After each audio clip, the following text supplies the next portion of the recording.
И вчера членови на Општинскиот комитет на ВМРО ДПМН трет ден ја блокираа улицата Раде Кратовче и со знамења и символи протестираа и гласно побараа од владата да го објави документот за кој се преговара со македонско-бугарскиот спор, зашто опозицијската партија се сомнева дека содржи елементи кои се однесуваат на посебноста на македонскиот народ, култура, традиција, обичаи, македонскиот јазик и антифашистичката борба. Македонскиот народ и македонската нација не го заслужува ова.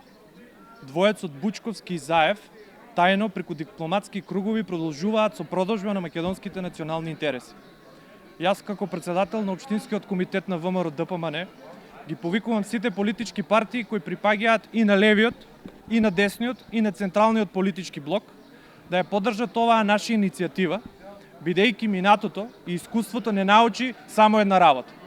Заев продава се што она е заедничко, македонско, а за возврат ние македонците не добиваме никакви ветувања реализирани од страна на Зоран Заев.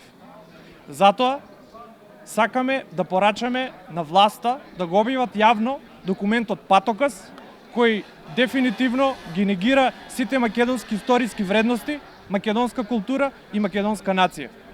Сето ова мора да се произнесе во јавноста, за да можат македонците сами да одлучат каков ќе биде патот на нашата Македонија во иднина. Протестите започнаа во вторникот и се одржуваа во Скопје и во уште 10 градови во државата, а денеска продолжуваат, но само во Скопје.